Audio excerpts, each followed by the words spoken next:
गतास्ते मञ्चत्वं द्रुहिणहरिरुद्रेश्वर भृतः शिवस्वच्छच्छाया कपटघटितप्रच्छदपटः त्वदीयानां भासां प्रतिफलनरागारुणतया शरीरी शृङ्गारो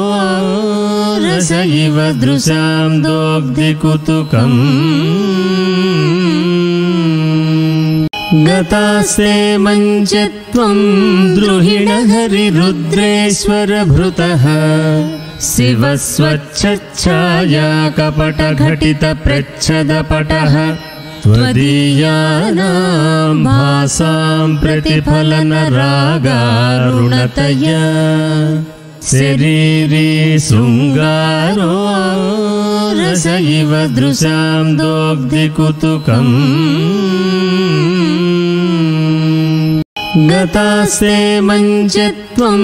द्रुहिणहरिरुद्रेश्वर भृतः शिवस्वच्छच्छाया कपटघटितप्रच्छदपटः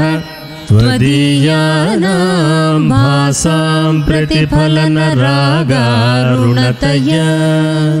शरीरी शृङ्गारो रस इव दृशां दोग्धिकुतुकम्